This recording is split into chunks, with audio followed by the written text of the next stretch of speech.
I'll call to order the City of Glenwood Springs Planning and Zoning Commission regular meeting for the month of July. It's July 25th, 2023. This is a hybrid meeting. It's being held in person as well as via Zoom.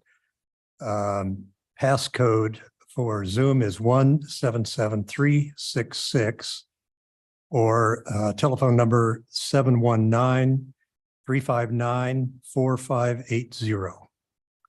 And Jim, please call the roll. Commissioner Cohen. Here. Commissioner Houghton. Here. Commissioner White. Here. Commissioner Shaver. Here. Commissioner Waller. Here. Commissioner Chipperly. Here. And Commissioner Davey. Here. Sipperly, excuse me.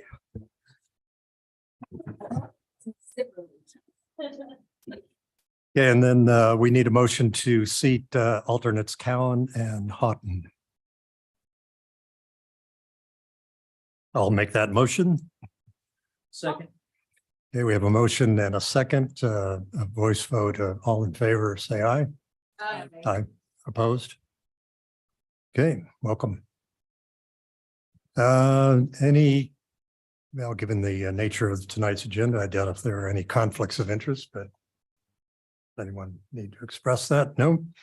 On to item 4, receipt of minutes from our June 27th, 2023 Planning and Zoning Commission meeting. I'll make a motion to. Which one was That one, yeah. Light me up. Light you up. Well, mic on. Well, thank you.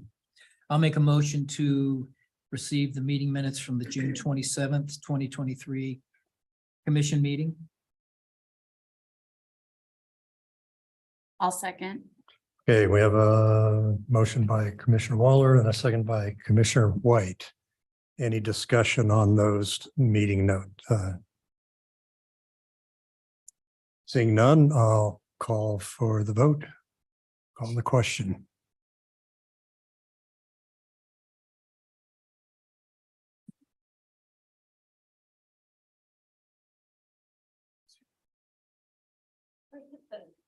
The middle 0 button if I want to abstain.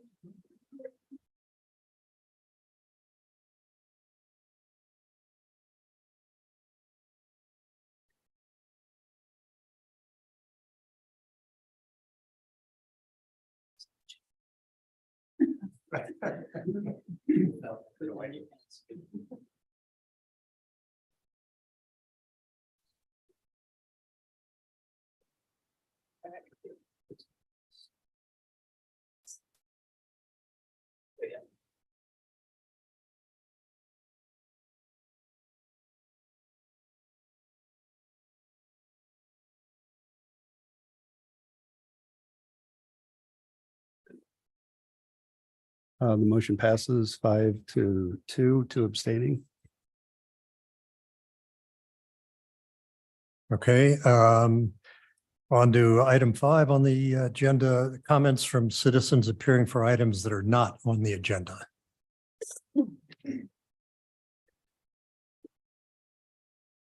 And please state your name for the record.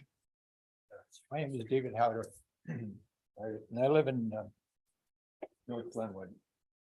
I want to go just through a couple things very briefly. I don't even think I'll take my 3 minutes, but the first thing that's on my mind is that a fiduciary responsibility was broken.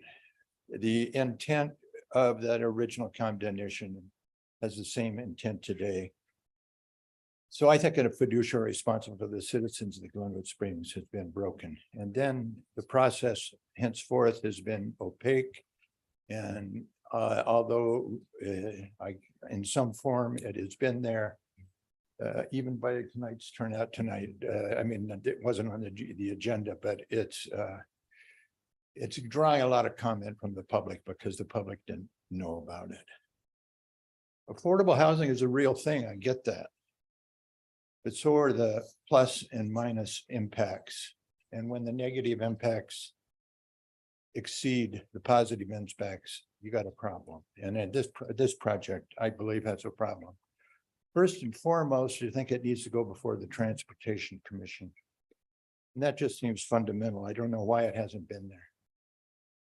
Second, after going before the Transportation Commission and listening to their comments, then do your transportation study. And that study is not just about the intersection of 8th Street to Cowden. And the last P and Z meeting, the discussion was a little bit disjointed. There was a reference to the intersection, but the concentration was on 8th and Cowden, and mainly, how are you going to get out of the parking lot and onto the street? The bigger problem is, how are we going to get through that intersection in 20 years and 25 years and 50 years? We need a transportation study that's dated 2023. You've embarked on it, the city has upon a flexible review, and that's not creative, that's makes it expedient. And part of that has been to establish setbacks on this property. Now, it was very convenient of them to establish the front yard setback on Cowden Avenue. I don't believe there's any address on this property yet. But if you were to look at this, if most people, laymen, or mainly laymen, I guess if there's a professional way to kind of twist and turn definitions and things, but you look at this project, it faces 8th Street and Midland. That's the front view of this project. That's where the front yard setback should be. And that setback should be 15 feet, not 5 feet. And it doesn't have to be, you know, to have it 15 feet facing Cowden, where you enter your driveway, look into the garages, the trash enclosure and all that, you know, it does provide accessibility, but use your flexibility.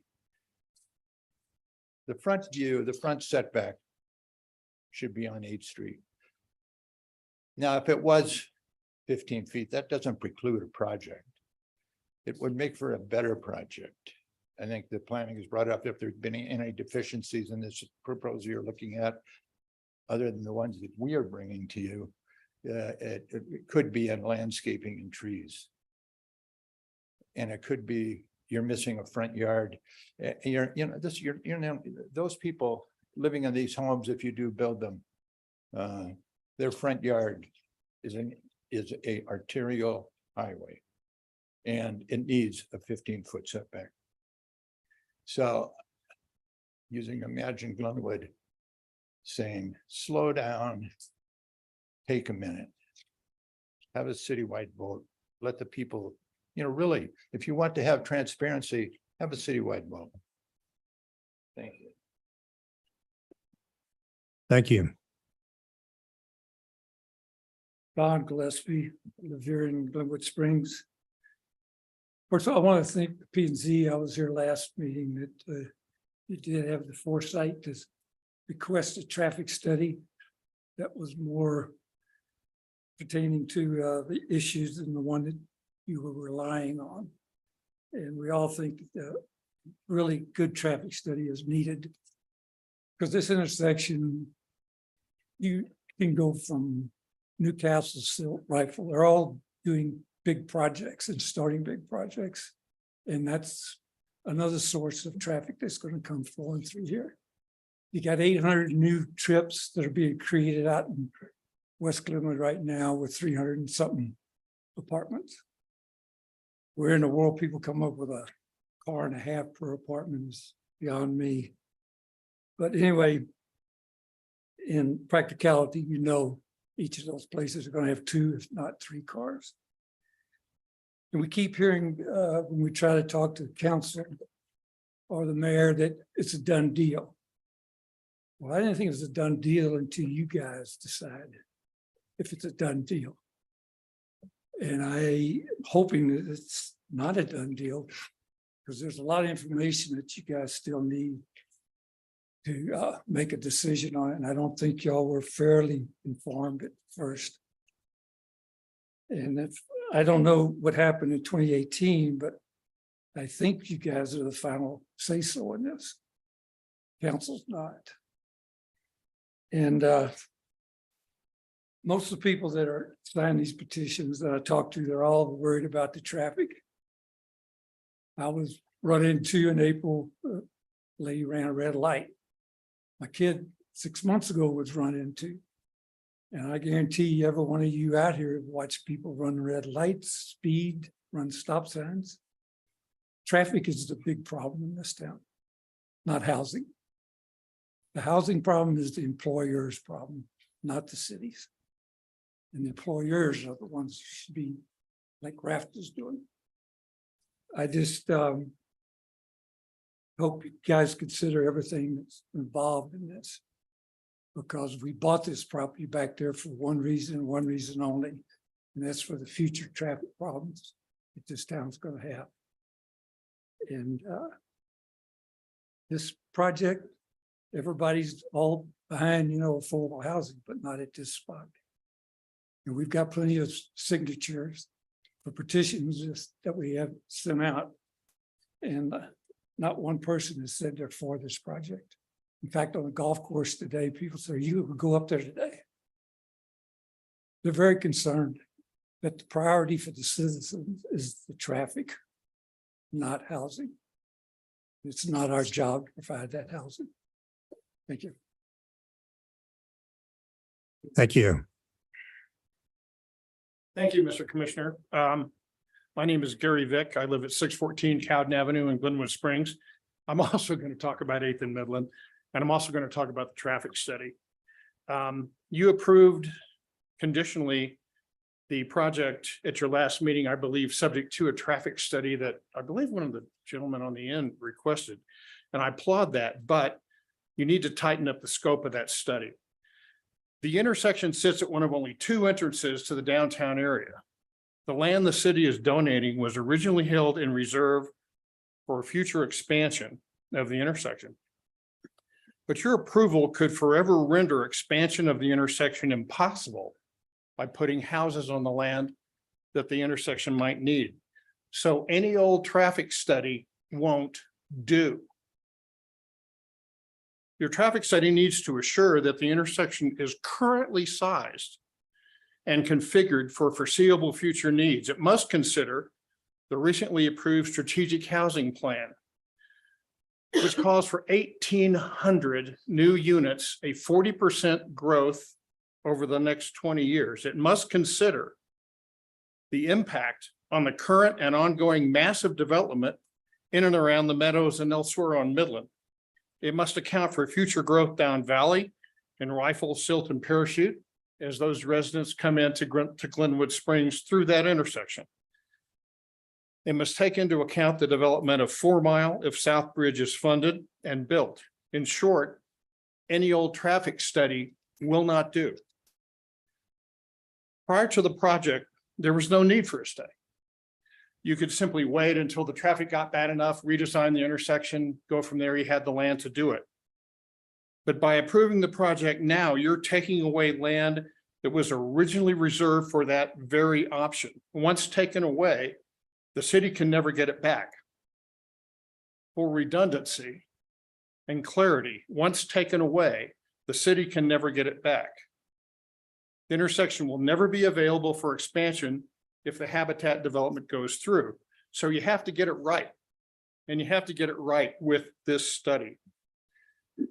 You as a body need to develop a thoughtful scope of work, a set of goals, and a definition of purpose and deliverables for that study. It's not something that can be done overnight.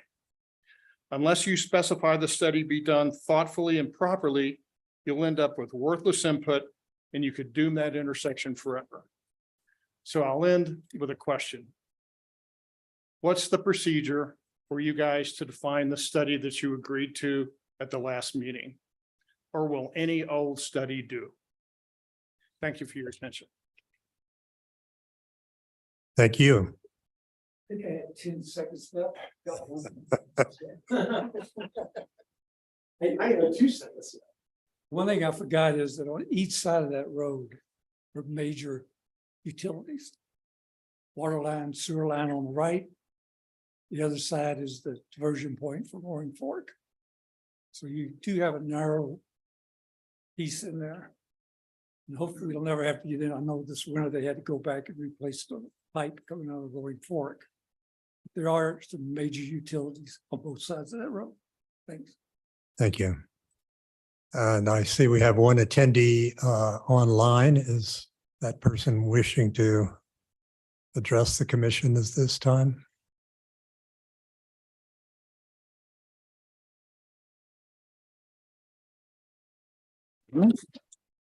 I do not wish to speak at this time. I think all the information that you need has been presented in an intelligent way, and hopefully the city council or the planning and zoning will listen to this. I am too concerned about improvements for that roadway. The only other thing you could do is condemn or use our city parkland for improvements, and this is not appropriate. So please reverse your decision. Thank you. Thank you. Seeing no other people present or online, I'll close the public comment period and move on to new items. Housing policy discussion relating to Title 070 in the municipal code, and we have Watkins here to present that. Again, it's a discussion, not an action item. That's correct, Mr. Chairman. 1 second and I'll start us off here.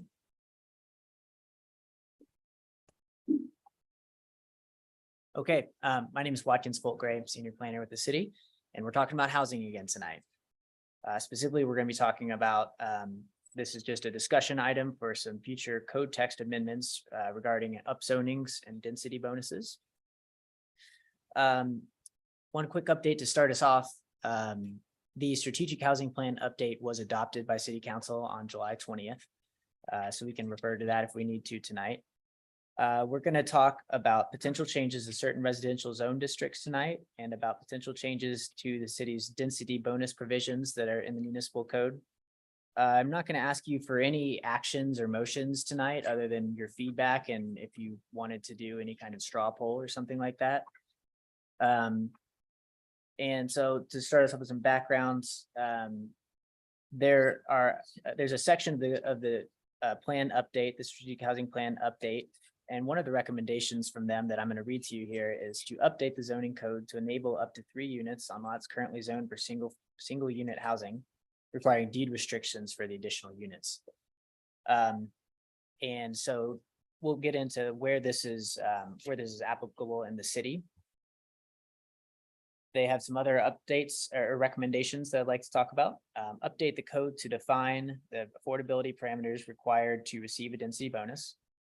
Consider a density bonus policy that applies to residential projects below the 10-unit threshold set by current inclusionary housing ordinance, which you all weighed in on earlier this year. And to update the existing density bonus to clearly define policy parameters and how developments can achieve that.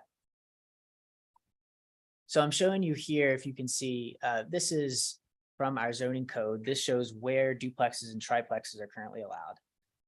You can see the right 3 columns where it says RR, RL, and RM1 at the top. These are zone districts. RR is rural residential, RL is residential low density, and RM1 is residential medium density. And if you put your finger down the column, you can see what uses are allowed and what aren't. So this is just a snapshot that I've shown you. It shows that triplexes, which are a form of multifamily housing, are not allowed in any of these 3 zones. And they are in all of the other residential zones, many of the mixed use zones as well. Duplexes, 2-family dwelling units, are allowed by special use permit in the RL and RM1 zone, and they are not allowed in RR currently. We do have density bonus provisions in our code right now. Here's what it says. As part of any new residential or mixed use development, the city may offer a density bonus. There's a little bit of additional detail that can be found in our housing guidelines, which is a supplemental document that's adopted by resolution from City Council. So it's not quite the same as the municipal code. it offers just a little bit more detail, which is that there's a limit of 1 per project. And you can have an additional story in some cases.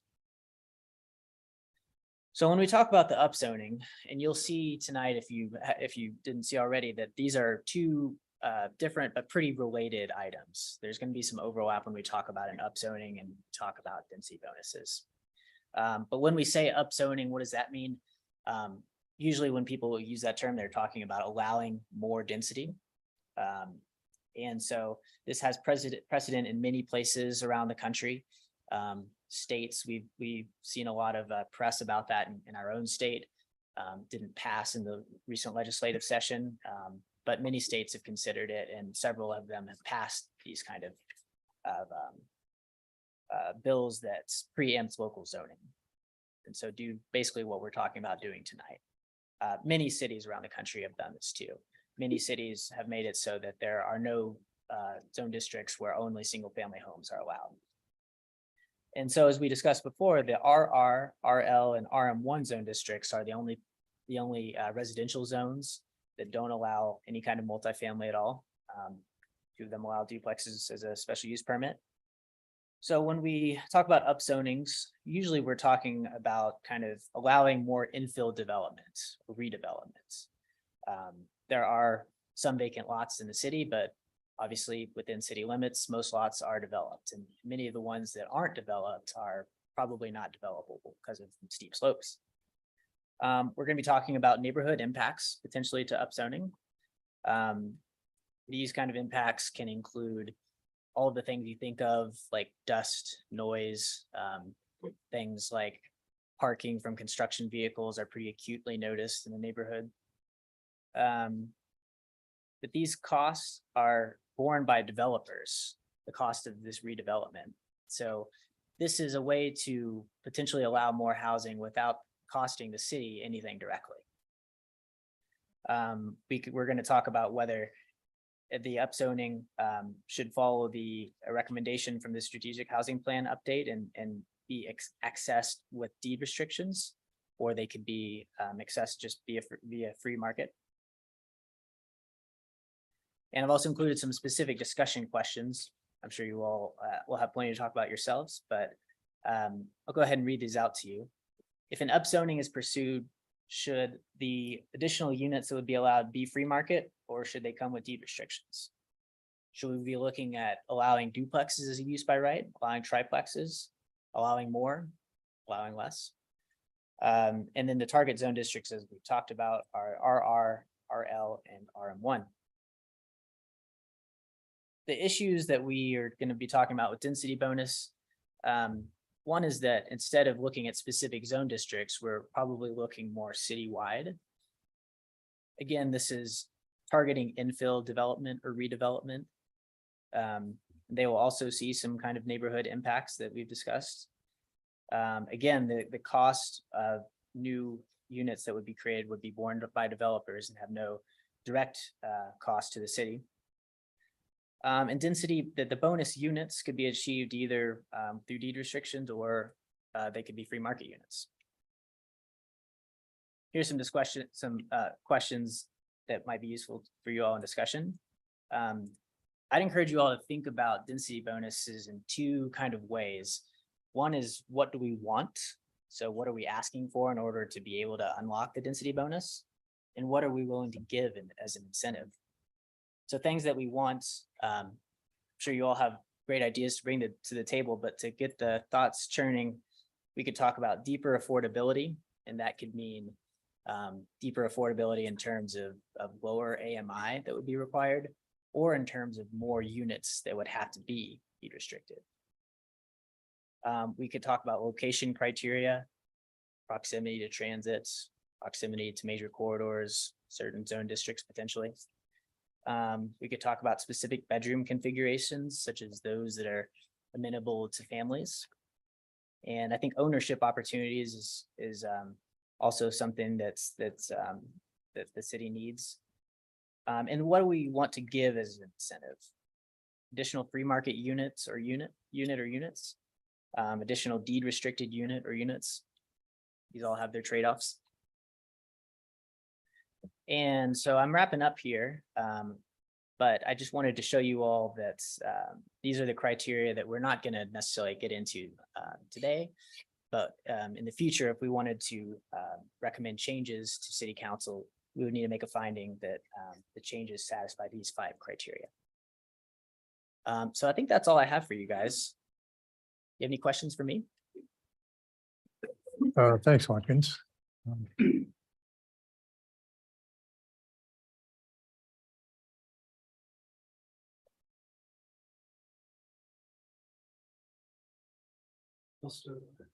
Except I don't, let's see, close. There we go.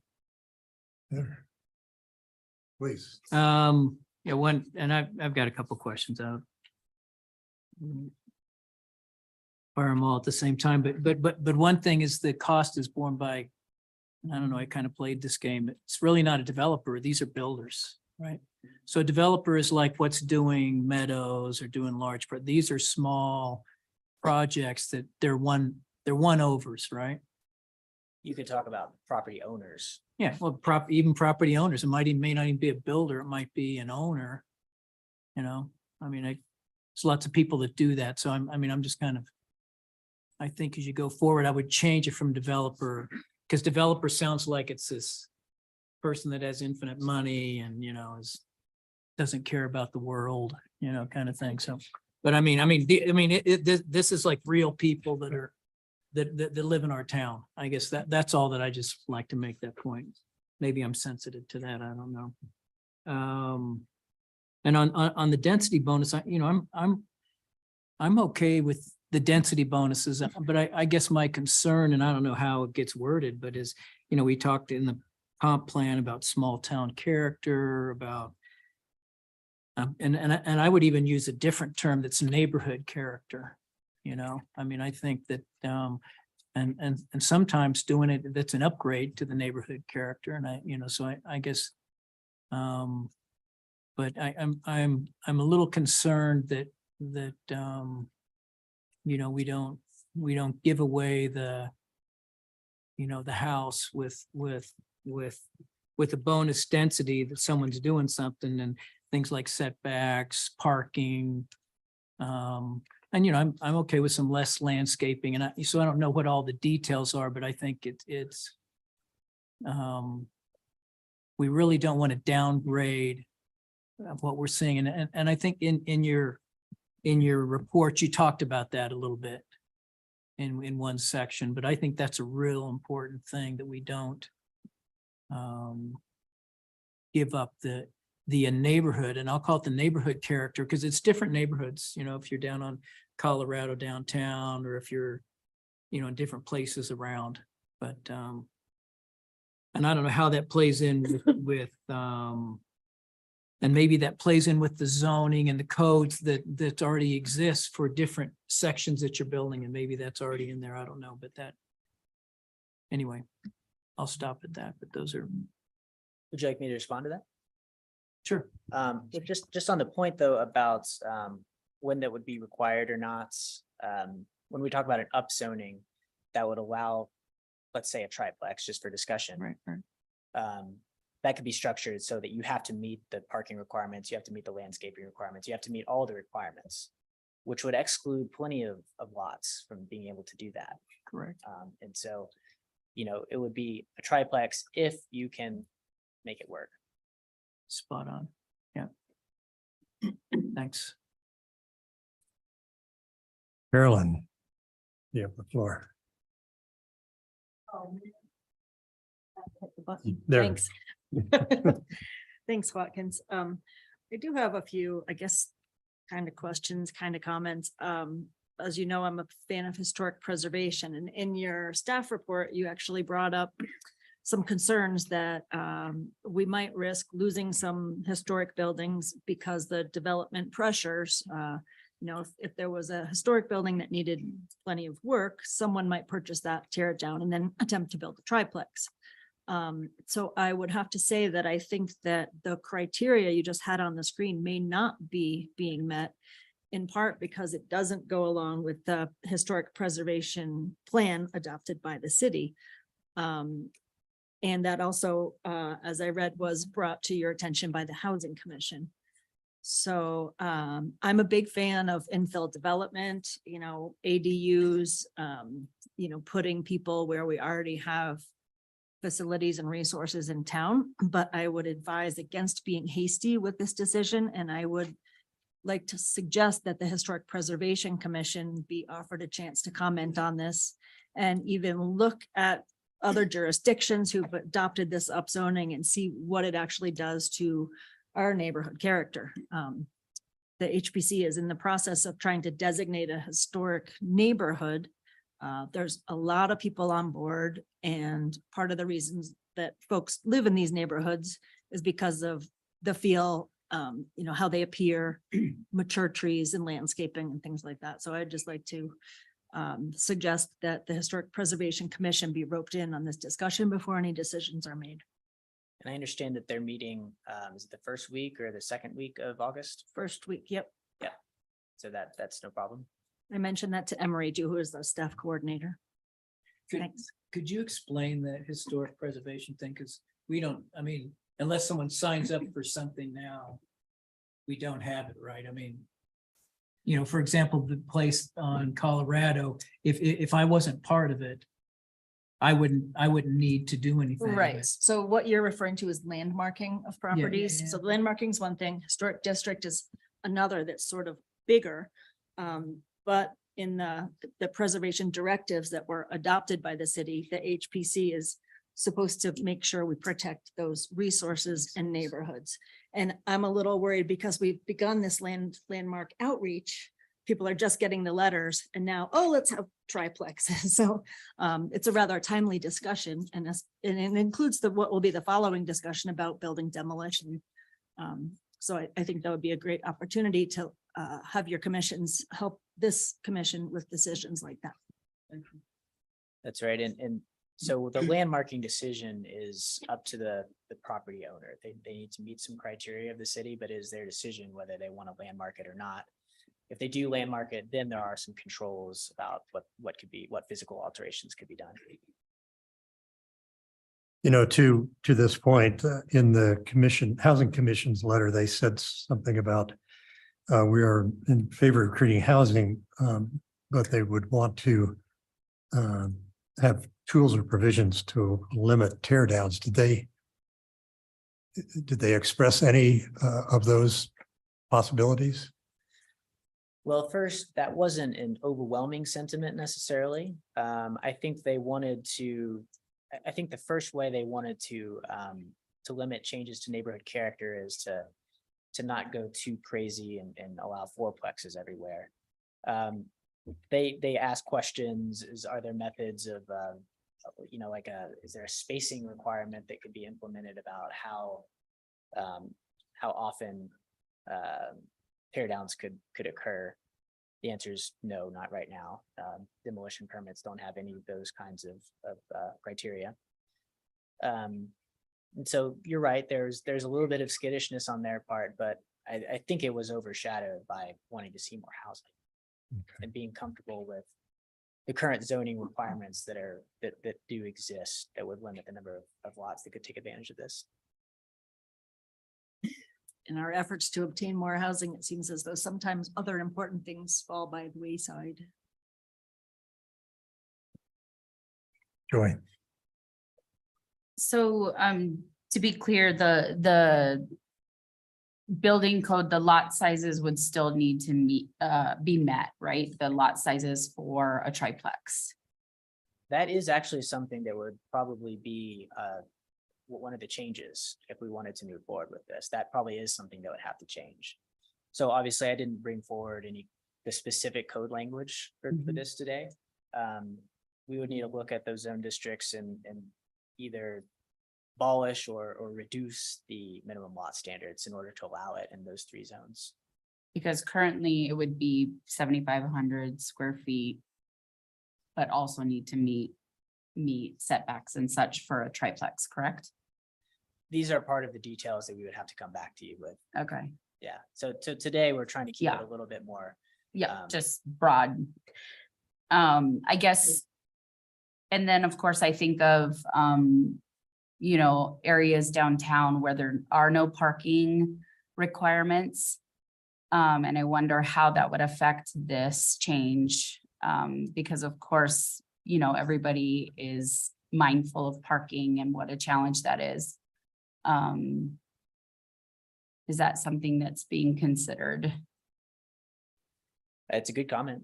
It's a good comment and Yeah. how we, if we get the direction to kind of go forward with this, we would have to consider how to Mhm. incorporate that in the GID. That's what the area Right. you're referring to. Right. And then another just comment, question, and I know it's not a new one because we talked about it, but there is a significant amount of infill already in downtown Glenwood Springs, and often when we're thinking about these types of things, downtown is kind of paramount in our brains. But it seems that there are some subdivisions where maybe there are like defunct covenants or covenants that still do not allow ADUs, where there might be some outreach, where there are bigger lots, and where having more infill would make more sense. And does the city maybe think about approaching, like, say, Park West, where there are bigger lots and maybe there could be some outreach to rewrite covenants if there were a certain amount of people interested in doing so? I do like the idea. As you kind of alluded to, this is not really in the city's ability to change. That would require residents to potentially organize and maybe get an HOA going again that's been defunct. So this was not something we can do alone, but I like the idea. Richard doesn't like the idea. No, I love the idea. And I think, it was something that was in the statewide bill that failed, that I think will be in whatever is introduced next year, which I anticipate has a better chance of passage. So, I'll leave it at that. Carl and I have discussed potential tools the city might have, especially where covenants aren't being enforced Mhm. and there's no functioning HOA. So it's something I'll put on our agenda to talk about more, because HOAs limitations on land use are definitely one of a significant impediment to housing right now. Right, it seems like the burden will be placed on these places like downtown, which are already kind of overfilled. Thank you.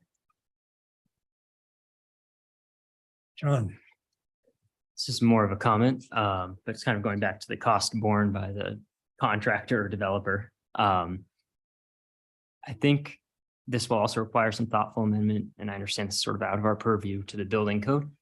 Currently, a triplex would fall under what's called the International Building Code, which is a more expensive code to develop under. Single and two-family homes fall under, it's called the International Residential Code. When you go to the building, I guess you refer to the IRC and IBC. When you go to the IBC, everything ratchets up. So a triplex would need to be sprinkled. It would need design professionals to stamp all the drawings. So a professional engineer for the mechanical, electrical, and plumbing drawings, and an architect for the architectural drawings. I just think it's something that needs to be thought about and considered when moving to this, if we truly want to encourage this kind of development. There are other jurisdictions that have amended the IRC to include, for example, Memphis, Tennessee, and Shelby County have included up to 6 units in the IRC. Just my 2 cents, and something that, like, we can't just say you can build a triplex and wash our hands. There has to be some more thought to it. Thank you for that. I will say, though, that in Glenwood, any new housing at all has to be sprinkled. That's something that's in the last couple of years.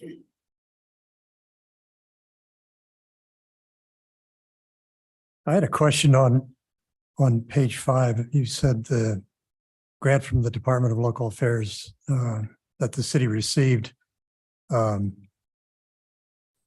this proposal contained 2 qualifying strategies, what are the two?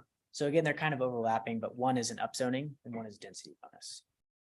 Okay, those are the two components. Sir. And the reviewing agencies, it said somebody that was reviewing this talked about methods of limiting the number of conversions of single-family homes to triplexes. What was that discussion? This was the discussion that was held at Housing Commission. And there's not that was the discussion about demolition permits and is there be any kind of spacing requirement. It was really one member that was kind of asking those questions. And it would be limited by the site elements we talked about, parking, landscaping, and all of that. Other than that, I'm not sure that we could limit it more than that. Okay.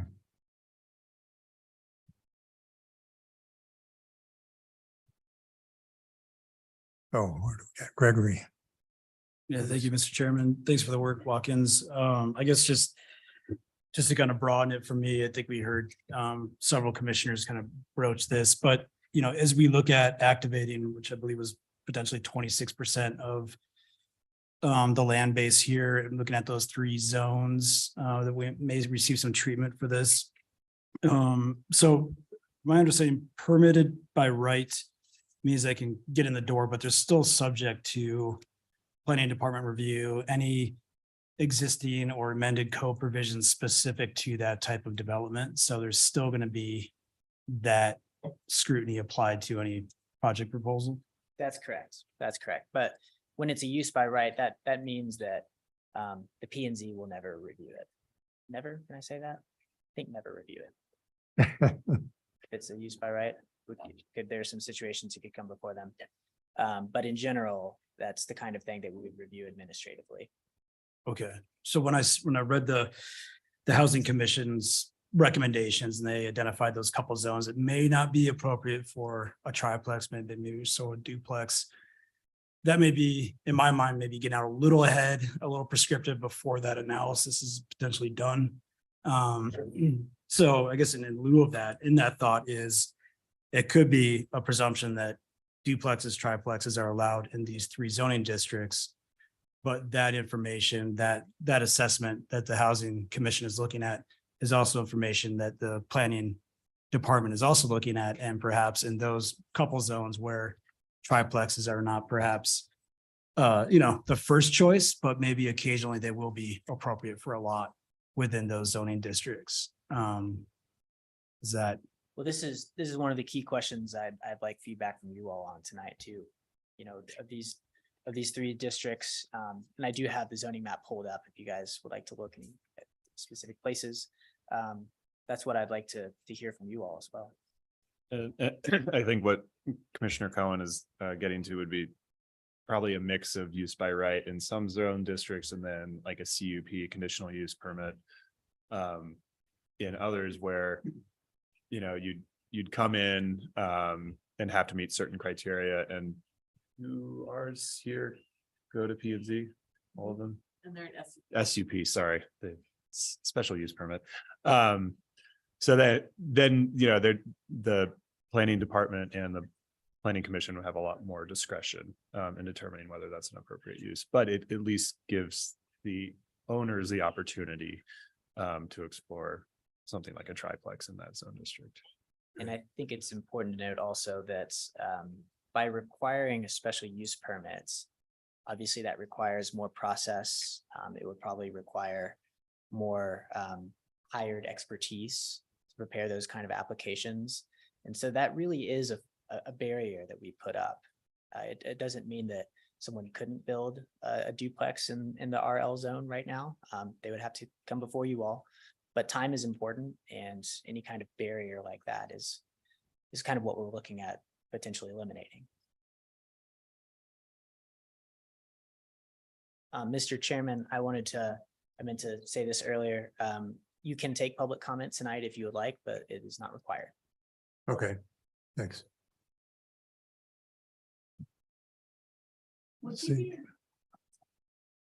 Pete, what Greg was getting at, could you put the map up so we could, it's hard to just kind of off the cuff start picking what areas and do you have any recommendations or does staff have any recommendations for the different areas for density or not, or what needs a special use permit, or have you guys gone through and looked at that from your perspectives? I think we're comfortable with the Housing Commission's recommendation. And I think and that recommendation was to allow duplexes as a use by right, and to allow triplexes in one of the zones as a use by right. It goes back to what we've talked about a couple times before. There are code standards that would have to be met, and not everyone would be able to do that. And I think that's what gives us some comfort that, again, this is hard to predict, but that there wouldn't be too much change in neighborhood character and the impacts wouldn't be too great to our neighborhoods.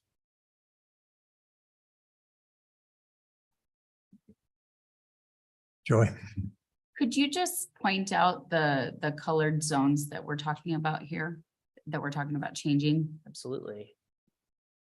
This, do we call it dark yellow? Also, is anyone on the commission colorblind? That is orange. That is not yellow, by the way. Change your narrative. I've presented graphics to people before, only to find out later that someone was colorblind. And so it's worth asking. All right, this color, mustard, orange. There you go. This is RM1. This is RM1. This is RM1. This is rural residential. And so there's a fair amount of land that's zoned rural residential, but it's a little bit misleading because this area that you're looking at here, I don't know if any of it's buildable. This is all on steep hillsides. It's kind of just a historical artifact that we have so much of it. Up here, I don't think anyone's building here, not very much.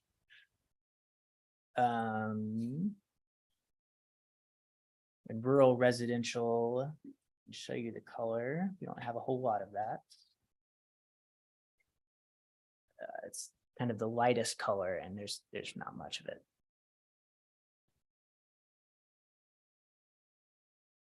Any place I should go in the city? So really, we're not talking about, I mean, the orange, the RM1. RM1 is really, those are the lots that'll be most heavily impacted, I would think. Be fair to say.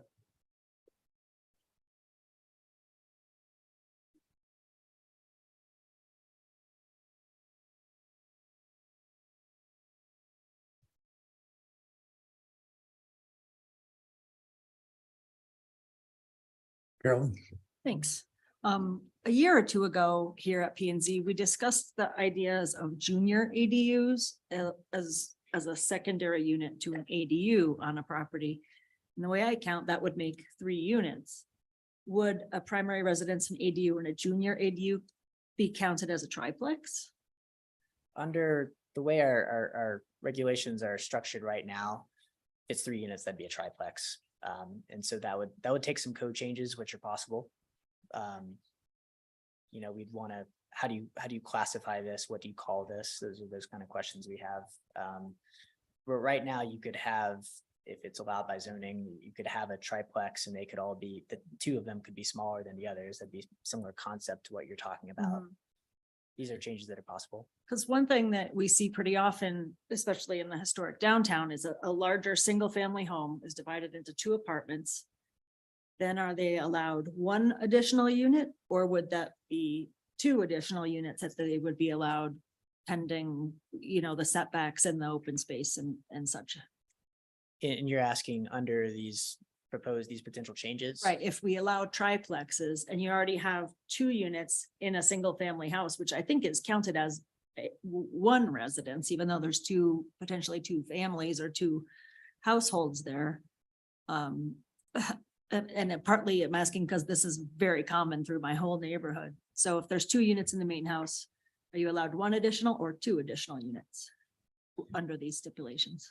Well, if there's 2 units, we call that duplex. Okay. Or a single family home in an ADU if it meets those, dimensional requirements, other requirements. So it depends on what the zoning is. If it is in a zone that allows multifamily housing, then the way it works in our code is that you can have as many units as you can make work, as many units as you can provide parking for, provide the required common open space for, provide all those things. If you can make 6 units work, then you can do 6 units if multifamily is allowed. Right, but in RM1, I think it is not. Correct. Have we thought about reducing the minimum square footage required for a unit? Thereby, we could actually fit more units in the same space. Or do we have a minimum size for a residential unit on the books? The only minimum size for the units would be in the building code. Like and- minimum and bedroom excluding- size and such. Right, and Yeah. so ADUs do have a minimum and maximum, so excluding ADUs from that. The building code has minimum, bathroom size, minimum kitchen size. And it comes out to approximately 150 square feet is my Mhm. understanding. So even if you could put, say you're making really micro units, they're 250 square feet a piece. If I was in RM1 and we go ahead and allow triplexes, I could still only have my duplex in the single family and one additional building, even though I'd be way underneath the allowable square footage for residences. That's right, under what we've been talking about, the way we've been talking about today, it would be Mhm. 3 units, period. I'm gonna defer to some realtors and see if there is any market for really tiny homes, in our neighborhood, because that might be one way to encourage additional units to be created that wouldn't take up a lot of land and resources. Thank you for those answers. Okay. Pete, So I thought one of the things you're asking for is our thoughts on, not just my thoughts, but our thoughts on number of units, duplex, triplex, and I think you had condominiumization. And so I'll throw something out to kind of start is that I kind of am good with starting with the deed restriction first and then adding free market on top of that after that. Can you explain a little more what you mean? Well, what you talked about for triplexes, you said that like, let's say I had, and that was this kind of question I kind of had a little bit, but let's say I wanted to do my house and it fit in the right area and I could do the setbacks and all of that. So I could add 2 units to do a triplex. But I would need to have them be deed restricted versus have them be free market. For both of the. For the 2 second- additional ones. Okay. I mean, I mean, that's kind of how I read it. But in fact, that was even a question that I had that let's say you did a tear down and, it starts getting complicated. You do a tear down and then do you do 3? They have to be all 3 deed restricted, or is it really 1 free market and 2 deed restricted? But I guess I'm just kind of throwing out the additional ones that I would like seeing starting off with would be deed restricted. And maybe if you kind of minimize and it's a for sale, then that's a good thing. And then you could do all free market. Okay, I mean, I'm just kind of, I don't know if that was something that you were asking, but sure. I'm just tossing something out there. short-term rentals? Well, short-term rentals is, is that, well, the question of short-term rentals to me is a whole different thing. And they wouldn't be allowed under a deed restriction. But in free market, you could. If it Correct, met all but- the other requirements. if that was your one free market, then you can do with it as you please. So anyway, I'm just kind of tossing that out as a starting point for conversation. John, please. Oops. There you go. I'm personally under the opinion of starting with free market triplexes. I think to be attractive to local contractors, local home builders, these projects have to pencil. And I think deed restrictions potentially inhibit that. That's my 2 cents if we're trying to generate more housing. And I don't think we necessarily need to sell upzoning as the silver bullet, if you will, for housing, right? I think that's a sort of a plan that's doomed to fail, honestly. It's going to take years to see the fruits of this effort. It's not going to happen overnight. And billing it as the solution to the housing problem is not going to, it's not a good way to sell the policy, I think. But yeah, my 2 cents is free market units so that projects can pencil and we get more housing. This is inherently more affordable housing, not affordable housing, but more affordable housing.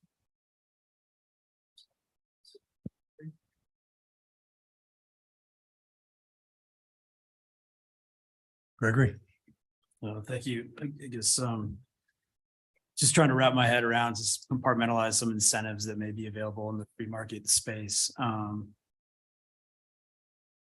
believe a number that we've talked about have kind of fallen under the kind of more inclusionary aspect and kind of the constraints of affordability, obtainable housing, those kind of program elements. Are there like some off-the-shelf voluntary incentive programs for free market, folks that are out there that want to do something that perhaps they can get some carrots on the shelf, they can grab, that's wholly elective on their part, the benevolent builder. Are there examples here locally that can be done?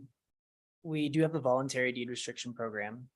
And so that is a way to waive, this would be just for new developments, but that would be a way to waive system improvement fees. When you deed restrict it, you wouldn't be required to deed restrict it. If you did, we could waive system improvement fees. I think we've seen recently that that's maybe not extremely appealing to developers because it really just, the fees kind of pale in comparison to the other expenses that they have as builders, the cost of labor, the cost of construction. I think it's nice, but it doesn't always move the needle. Commissioner Cowan, can I ask you a follow-up question on that? When you're asking about incentives for free market units, are you asking if the city has incentives to create free market units or incentives to build affordable units? What Watkins just mentioned was an incentive we had to create deed restricted affordable. So I was wondering if that is what you were meaning, or other incentives to actually create free market units as opposed to deed restricted. Yeah, free market. So essentially for the builder, when I read the report, I saw kind of that middle income, that gap, for when I look at the duplex, triplex, that density, is it perhaps can be a gateway to ownership that is not really, that's lacking in our community currently, just because of the types of housing that's available. And so this may be a great gateway. And perhaps one of the best ways to do that is through a free market structure to get it out there in that way. So just when I think about incentives and, for my pea brain, it's more of just, when we talk about down payment assistance, are we going to be able to, members of the community or folks going to be able to tap into some of those community resources to perhaps purchase one of these free market units? Is there something that a builder can do, a grant program, perhaps they're working with someone here locally or an organization that's trying to put someone in a house and they're able to work with them, maybe just some owner financing kind of stuff. But so I'm just kind of speaking broadly about that. And I guess with that then too is the question of, and perhaps this just really complicates things down the road, but is there a discretion to create incentives specific to these types of development in that free market context?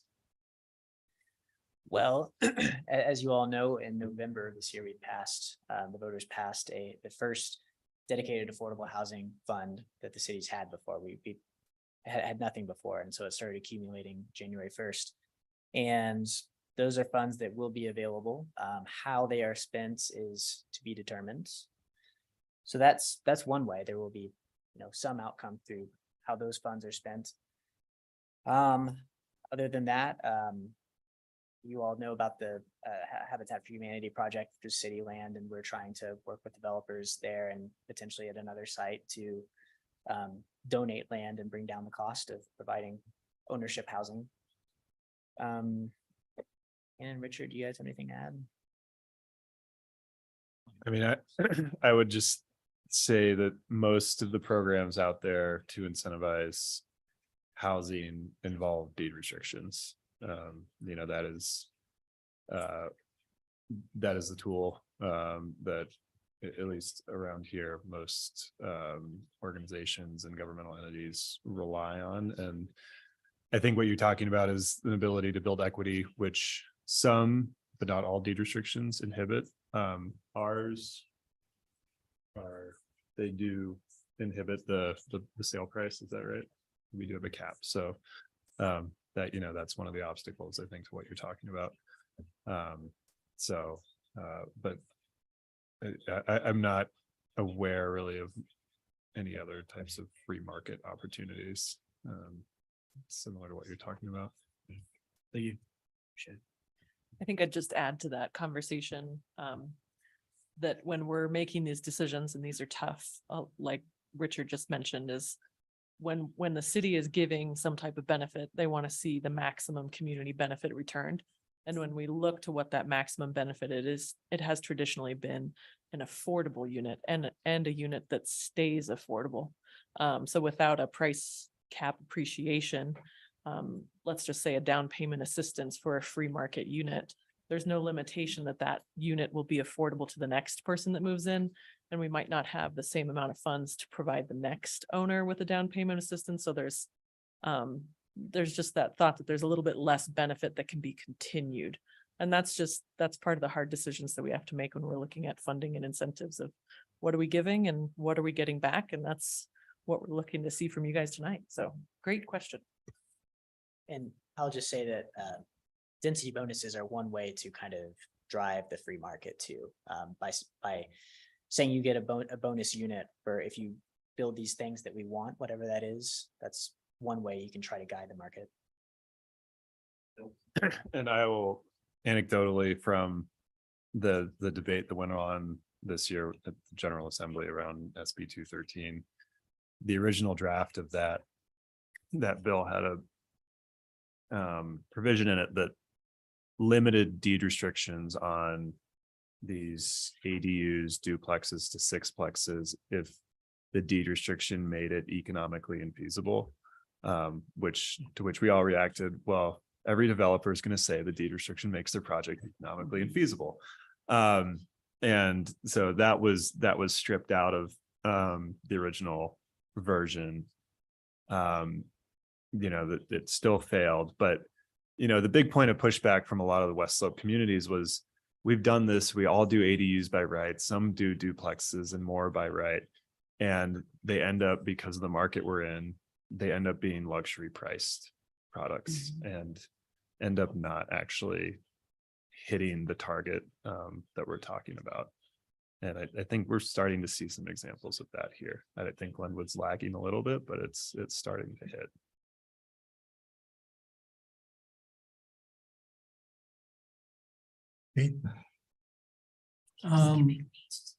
So mine is just to follow up on and in my pea brain of the so free market. I mean, I think there's a difference for free market. I think of there's a for rent and there's maybe condominiumization if it's an owner occupied.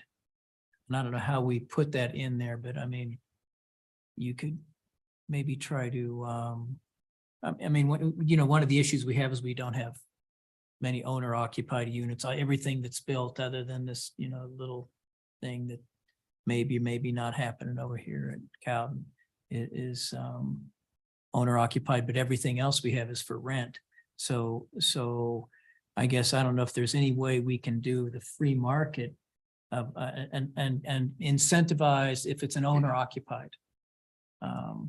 And I don't know if you can do that or not, because once someone buys it, then they can do maybe by right, whatever they could rent it out or do whatever, but we have restrictions for short-term rent. I mean, there's a lot of other restrictions we have in place for Airbnb. But anyway, I'm just kind of, Well, one of those tools to prevent that would be a resident occupied deed restriction, which is different from a deed restriction with a price cap, and that, there'd be no controls on the sale prices increases or anything like that, but that does exist as a tool to determine who can occupy it, and other things like, do you own other property within a certain distance, and controlling whether it can be short-term rentals or not. Yeah, and another tool I've seen, I mean, again, deed restrictions for owner occupancy, but then if you want to remove that, there could be like a transfer assessment that you would pay to have that removed that could go to housing. I don't like to add things that would otherwise undermine a housing program, but if this is an add to what we have, then it could be something to consider. Go ahead. I was actually gonna disagree with Pete, and my thought was, just in reading some of the report, that the goal is to encourage people towards more infill, and I feel like making it deed restricted does not do that. Though I do think, of course, that affordable housing is a huge priority. But yeah, I think the priority should be to create the more housing at this point.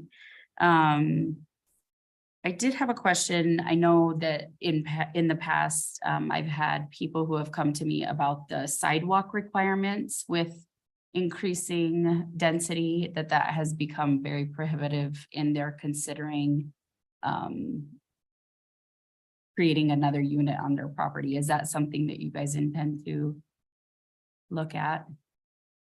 And what is the current standard We for were that sidewalk? not intending to look at that unless directed. That's a current standard in our code. There are thresholds that have to be met, but certain amount of redevelopment can trigger the need to build a sidewalk and a planting strip, which is the Mhm. 5-foot lawn, if there's not one that exists. And so that's a requirement that's been on the books. There is also a fee in lieu option for that as well, based on linear feet of the sidewalk. There are also some limited exceptions that were adopted by city council and resolution. Some streets are not required to have sidewalks on all sides. Didn't we provide at some point, there was like an amnesty period where we had existing units who were not legally permitted ADUs or what have you? If they came forward, then tap fees were waived or something like that? That was before my time, but there was an amnesty. program. Hannah knows. And would that be considered a free market incentive to? Yeah. I guess, yeah. I don't Certainly know what the during my benefit time- would be. Yeah. The ADU amnesty program did allow for, and we have quite a few of these in the city. We still have quite a few of these in the city, but I can't remember the exact number of units that exist that were built possibly without permits, things of that nature. They were allowed to come in, and the building permit fees were waived. Okay. System improvement fees were still owed, but we did have the voluntary program. So if that was cost prohibitive, which at the time was about $5,000, they could enter into the voluntary deed restriction program. So it really was a recognition that we had a lot of units out there that that didn't have certificates of occupancy. You have an ADU if you have a certificate of occupancy that states ADU. And so we had a lot that didn't have that. And so bringing them in so that they were an ADU and legalizing it, we made it easier for that time period, and a little bit of forgiveness to recognize, people that bought a home that maybe had a non-legalized ADU to get them to come in. So it was a successful program at the time. Doesn't help us create more infill though. Right. And the only thing I would say back to making the triplex unit market free market rental would be, I just like the carrot versus the stick. And I think that, you know, we do have those optional affordable housing options for people. And I think that when you're dealing with maybe a smaller, like they're not developers, right? They're families that maybe want to have an additional unit. The waiving those system improvement fees might be more significant than to the developer, the bigger developer. So they might choose to opt in, I guess it would be my hope. We do work with people. So we're happy to work with them to legalize it. We do that. Well, we charge them money, but not more than we would charge anyone else building a new ADU. I'll spread the word. John, you have the floor. Selling any homes. Yes. Just following up on the carrot comments from Commissioner Cowan and sorry, I don't know his name, Commissioner White. Like I agree with that, and I think that comes in the form of our density bonus to a free market triplex, whether that's deed restricting one of the three or getting an additional unit. I think we need I think it's important to provide a lot of options to use that density bonus. I think if we pigeonhole developers or contractors, it's going to make it more difficult to use that density bonus, right? Maybe you have a specific site that needs, you know, isn't big enough for a triplex, but with a density bonus, it could be, for example, or the landscaping is prohibitive, whatever it may be. I think having more options for that density bonus is important as a carrot. Mm-hmm. Good feedback. Thank you. April. Yeah, I guess I'm reading here and hopefully I didn't miss it earlier in the presentation. It's just a lot of information at once, but that similar communities that have approved similar rezoning things have not seen a huge increase necessarily in the number of units that are in these zones. Has staff, because you guys are bringing this up, is there like any sort of broad sense of how many units this could potentially unlock, or is that like just an insane question to ask? Yeah, in a word, no. It is a good question. Yeah. You know, there's not a lot of data out there. The example that we've read anecdotally is Minneapolis. That's one of the older, that's one of the cities that did this the longest ago, which was all the way back in 2018. So, you know, it's a new concept that's popular in a lot of places. A lot of places are doing it. I can't say with real certainty what will happen if we do it here.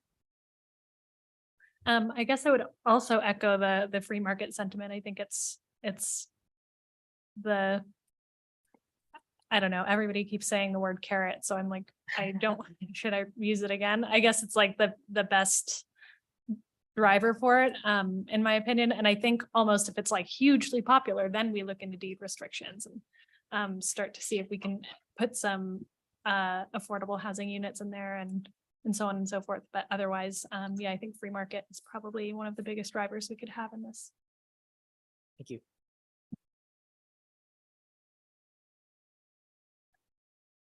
Pete? I'll stand down on mine. No, I think, no, I'm good. And I think, I was always a free market guy and that's what I was.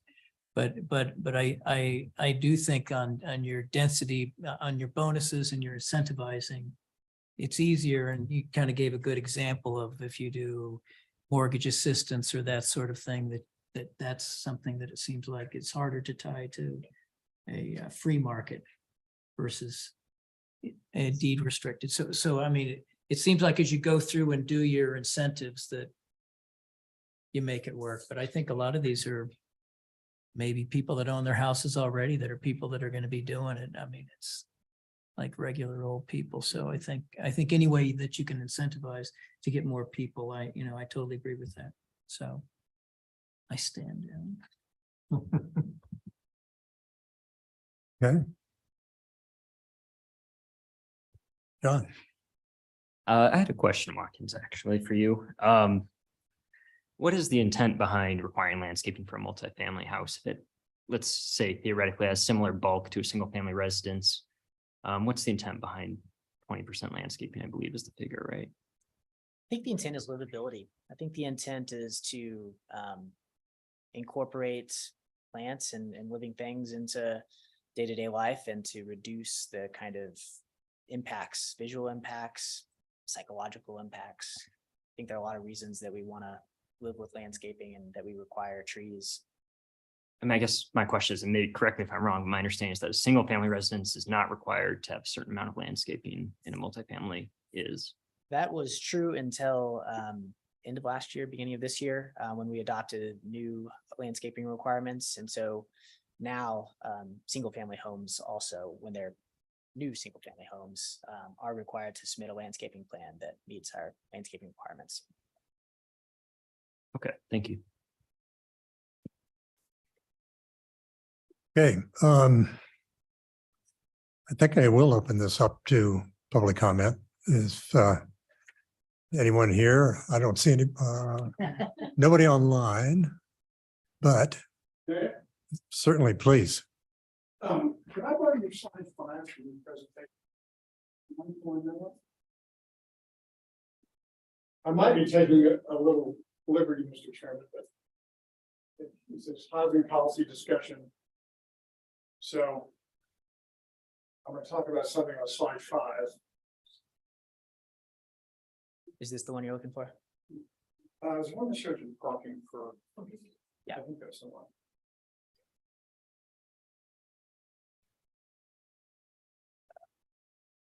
I'm gonna share the screen.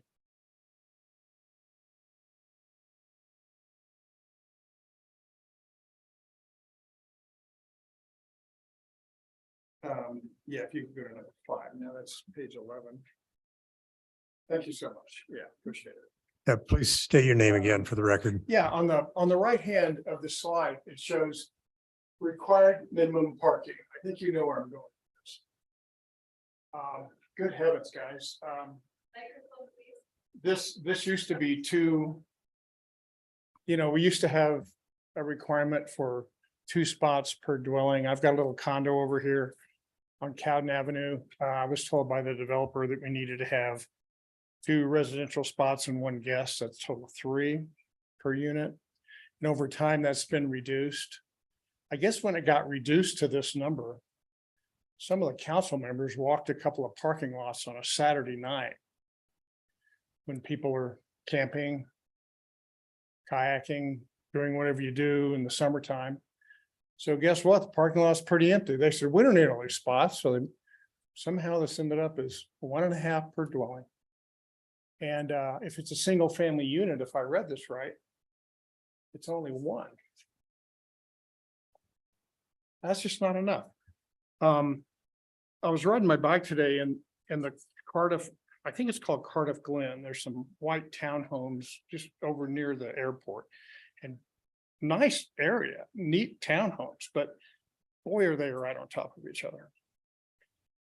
And when they came in and decided to do away with the street parking because of the fire trucks, they've got no place to park. I was riding through there at 10 a.m. on a Tuesday. And all of their visitor parking was full. It was full with cars parked nose to tail. Those weren't visitors. If you're a visitor, you don't box somebody in. Those were residents.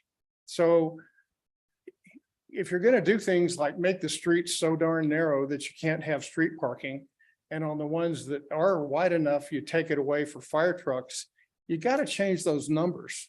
They don't work. I don't know if we can do any interaction. I'd be curious of a show of hands. Do any of you have 1 car per dwelling? Okay. We're willing to take your comments, and it's sort of a one-way street at this point. Okay, 1 out of 7. Okay. I would highly recommend that you go back to 2 parking spots per unit. And this is partly now because the city has come in with the I guess the fire code changed or the fire department got wisdom all of a sudden and wanted to do away with a lot of the street parking. I guess my question sort of sarcastically would be, did fire trucks not exist when you approved these developments before? I mean, right now you've got a huge mess, and to continue doing this is a recipe for disaster. Thank you. Thank you. Well, I would make a comment. I guess we have no other public comment, so I'll bring it back up to the commission. I read through all the definitions of RRRL and RMI, and they all talk about single family residential is the primary use for those zones. And so I would strongly encourage that we go forward with a robust public input on this and not let these changes go just from the people in this room or people on city council. Because I think, you know, it's going to open us up to the potential for a strong pushback from certain parts. I mean, it's going to benefit some people that want the triplexes, which I guess implies also duplexes in these zones. But I think others are going to be astounded when down the street from them, thinking they're living in a single family neighborhood, all of a sudden there's a triplex there. So I think my encouragement would be to make sure that we have a very robust public involvement before changing zoning. Just to further that conversation, I do want to point out that this is coming on the heels of the strategic housing plan that has gone through several public interactions and included these concepts of density bonus and upzoning. So there has been some public interaction. I'll just put that out there. Obviously, we always try to do robust public engagement around something that is going to be at a citywide level. So if you have ideas of what you might think that look like, I can't guarantee anything, but I just wanted to throw out some public engagement has already occurred on this item on the heels of that plan that was adopted by city council. So other ideas I'd be open to hearing. Okay. Well, and I complimented the city on the involvement with the comp plan update, which I thought was very good. But and it's probably not the fault of the city. It's people don't involve themselves enough until next door something happens, and then all of a sudden they get involved. So I just think it has the potential for being a slippery slope. Carolyn. I'd like to piggyback on what Chair Shaver has said, and we really could learn a lot from maybe having an in-person collaborative meeting with the Housing Commission. And I would personally appreciate a little more of a cliff notes of what the strategic housing plan included. I'm sure it's somehow available on the city website, but I think it would help inform our decision-making if we had a kind of a more clear understanding on what the Housing Commission is looking at. They've already identified some concerns. And like I said before, the Historic Preservation Commission also should be consulted because some of these initiatives could considerably impact some of our more historic neighborhoods. So I know that we have workshops with some other commissions at times and things, and this might be a good opportunity to get us together with housing and even HPC. So we get it right. And I guess I would echo both things. And the one thing I would say is that, you know, we had a very robust comp plan. I mean, it was huge, the public input we did. But I think what happened, it's such a big thing that with the plans that we come out with that we're going to implement, it would be good for those plans, here's from all of this work we did, which huge amount of input. I mean, it was a great job done. here's now what we boiled it down to. These are things that we're gonna actually do. Anyway, that'd be the only thing I'd say.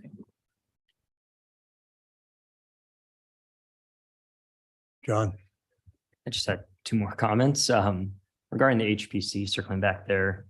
And this is sort of an impossible question to answer, but how many of those lots are conducive to a triplex under even proposed standards? They're typically smaller lots, I would guess.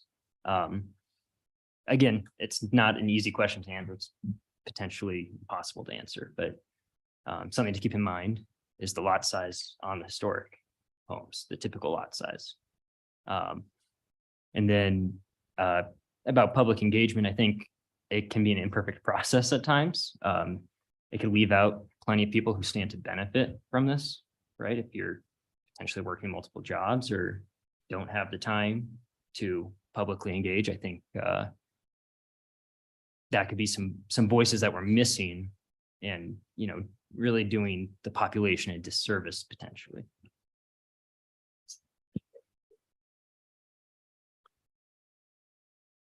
okay. Is that it? Watkins, thank you very much. Thank you all.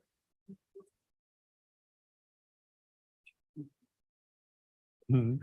It said no longer a short meeting. Yeah, right. Okay, we're moving on to, Always asked to do more planning. So.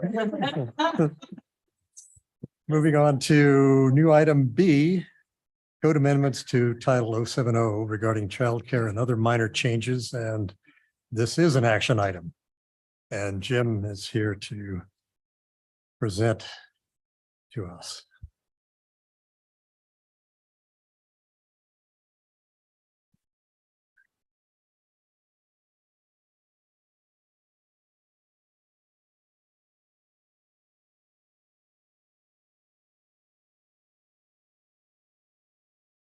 Thank you. Thank you. Thank you.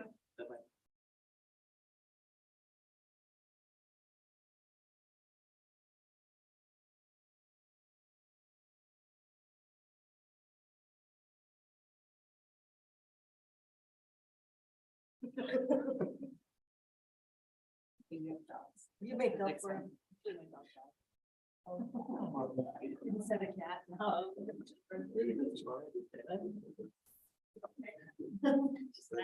I could use some too. Good evening. Cute in the park. I'm Jim Hardcastle, Long Range Principal Planner with the Community Development Department. This evening, we're going to be talking about a consideration of various code text amendments. Many of them are housekeeping items. One has substantial discussion or at least a presentation on child care. I'll be working through and using my staff report right here. We'll be talking about sections 70-30-20, table of allowed uses, 70-20-20, summary of other non-residential dimensional standards, 70-30-40, accessory dwelling units, 70-40-60, tandem parking, 70-50-40, criteria for reviewing structure demolition, and 70-70-30, all other terms defined to include porch this evening. To start off with, discussion on childcare surrounds articles in the Post Independent and certainly a big influx in what we have all seen in the Valley in the past few years, exposing a high cost of childcare that has only increased with additional open spots for enrollment of childcare slots. Not easy to obtain, with oftentimes lists exceeding 250 in 2 years for wait times for some families, which makes that quite prohibitive.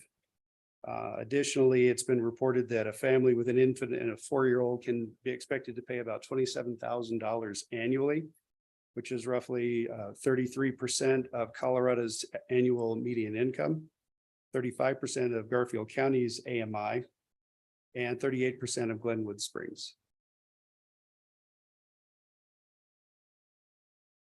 Additionally, the county's license capacity for infants is right at about 8% of the county's infant population. They also have a license capacity of 23% of the county's toddler population, with people moving throughout the valley from Parachute to Carbondale and looking for slots inside Glenwood Springs.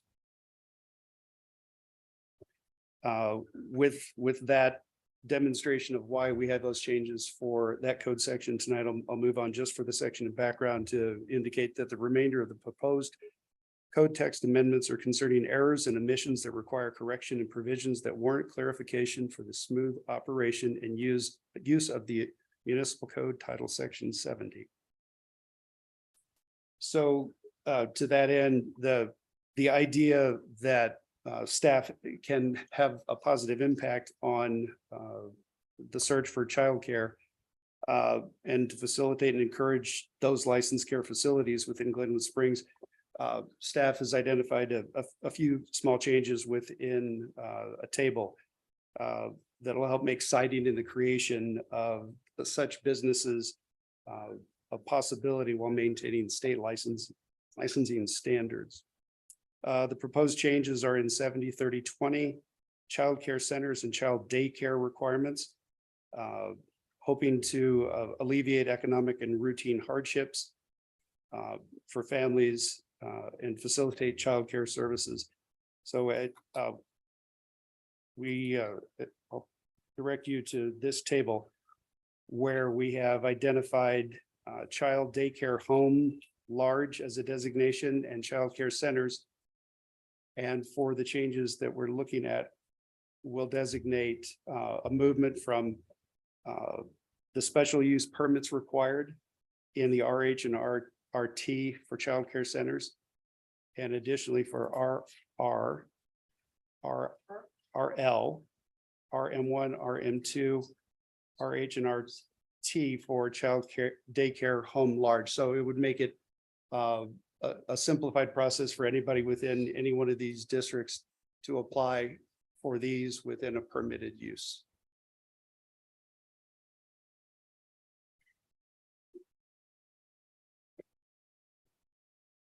The second item is a summary of other non-residential dimensional standards, identification of a misconnection here where in the table, which I don't have up, I apologize, states 20% and it should be 10%. So this is just clarifying and connecting up those minimum landscape sections.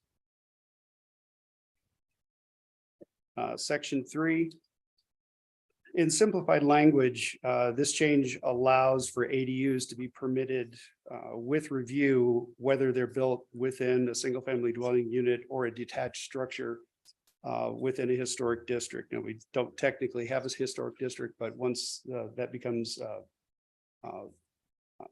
something that is put in place, then as you'll read down in 3 here, accessory dwelling units are allowed by right within a historic district, striking only when they are internal to an existing residential dwelling or existing accessory structure. So with the limitations that we have on housing at this time, this would open up opportunities for that regardless.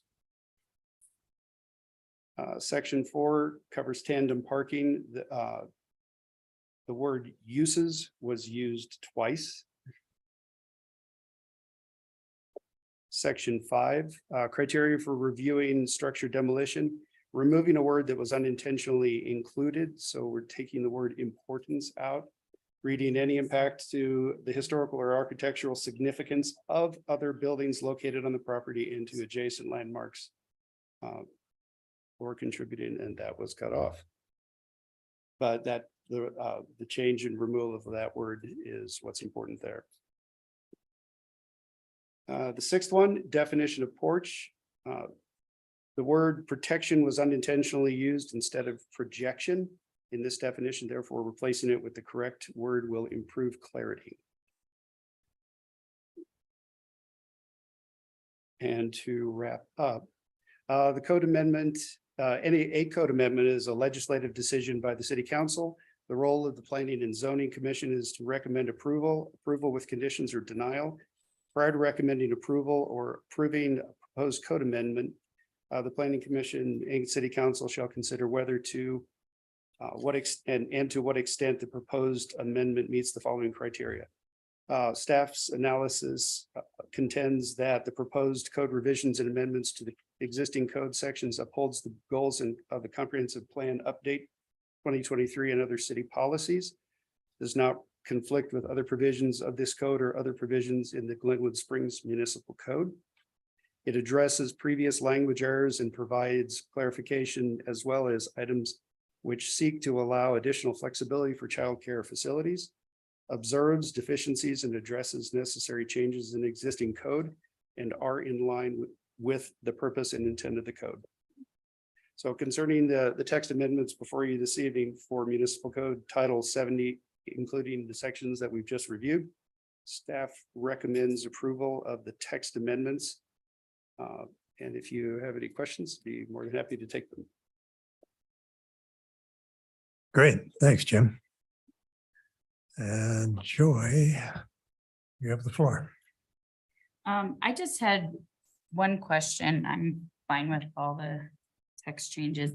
The language was a little strange when it was defining what childcare facility or center was versus a large in-home facility.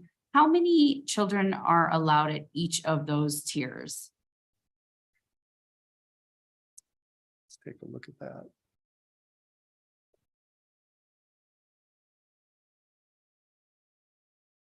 Child care center.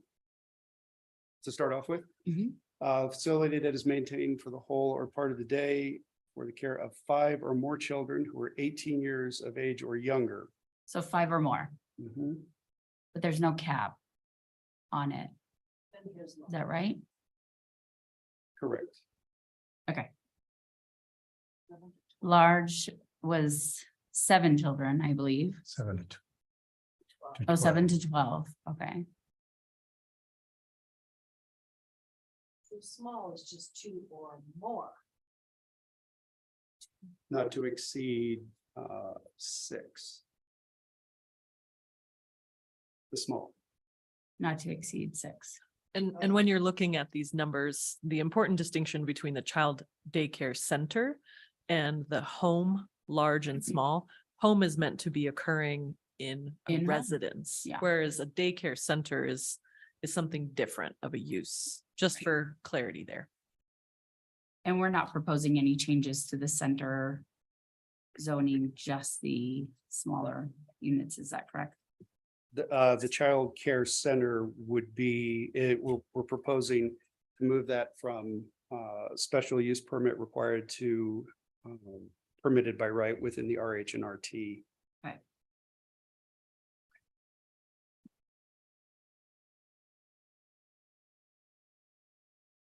Carolyn. Thanks. Good presentation. I also have no issues. I'll get back to the demolition thing on a different day with you.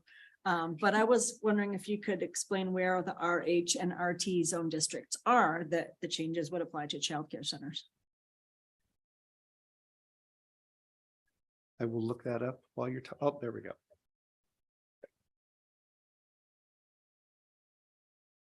Too bad Watkins didn't leave his map open. He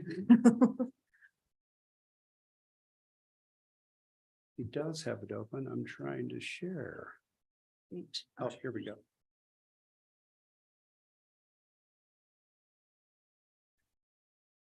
Ah.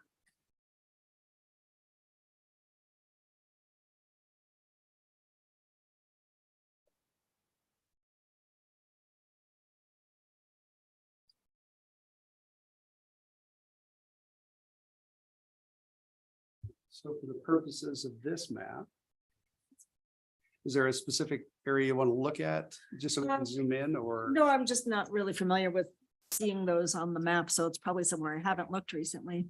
And you were speaking about the RH. and RH and RT. RH. Brown.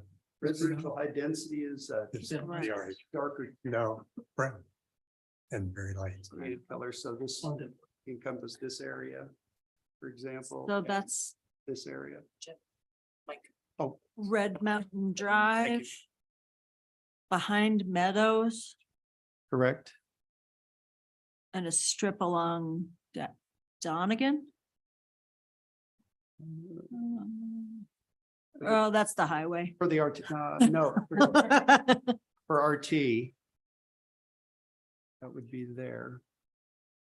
If I'm reading that color correctly. Yeah, those are really Click on difficult. it. It's like I'm on. But the RH, indeed, right there, right there. Too bad you can't click on the legend and it'll highlight the zone district for It you. will. It does. Does it? The RT looks right outside of the GID there to me, that tanner color, not the. Oh, by maybe City Market, Right there. our residential high density, that's RM2, right? Residential high RH. density is RH. RH. Okay, so we're looking for RT, residential transitional. It's around the GID there, yep. I think, yes. Okay.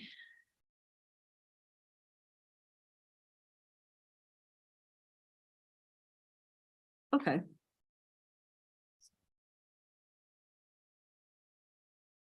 That's helpful. Thank you.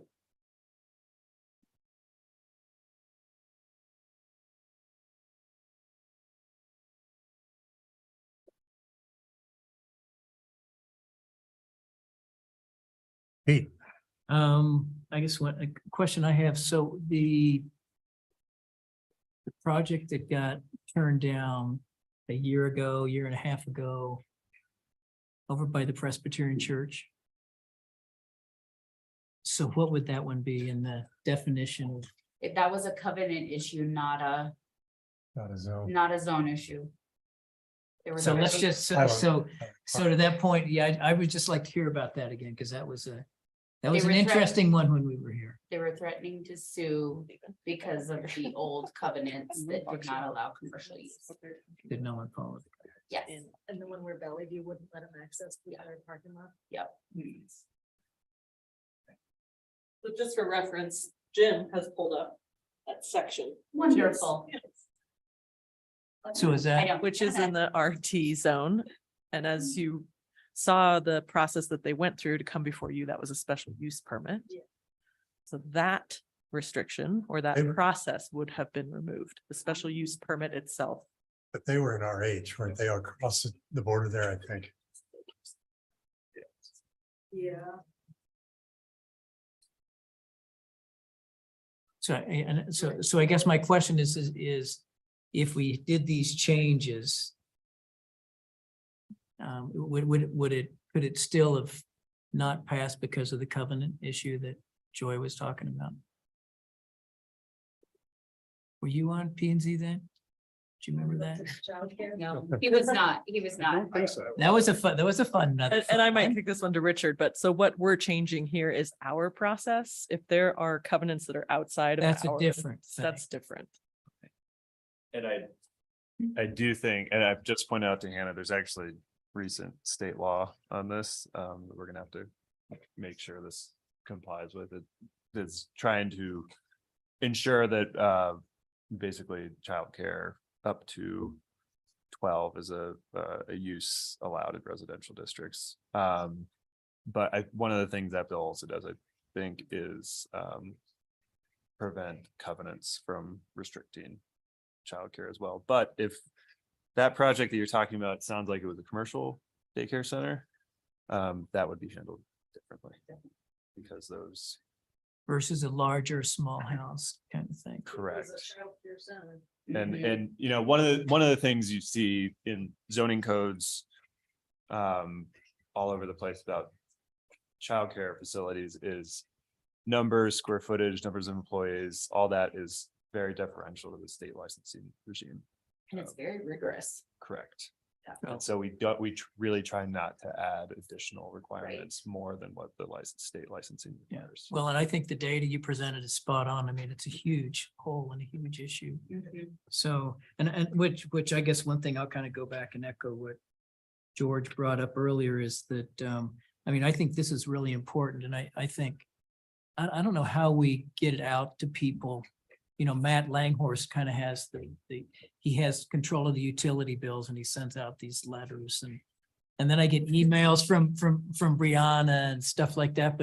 But I mean, I think this is a big deal. I think it's important. And I think, you know, data that Jim put forward is good. And if this goes through or whatever, I think it's good to tell people this is a good thing. So when it comes down and it's in my neighborhood and I'm not happy about it, that I need to stand up and support. Karen? I'm completely in favor of having more childcare options. It's clearly an issue. But I will revisit the project that we looked at a year or two ago near Valley View. It came to us because at that time it was a special use permit required. And it seemed to meet definitely all the legal stuff. The square footages were fine, the parking was fine. The neighbors were very, very up in arms and concerned about introducing that many more cars onto a street that is full of children and had no sidewalks.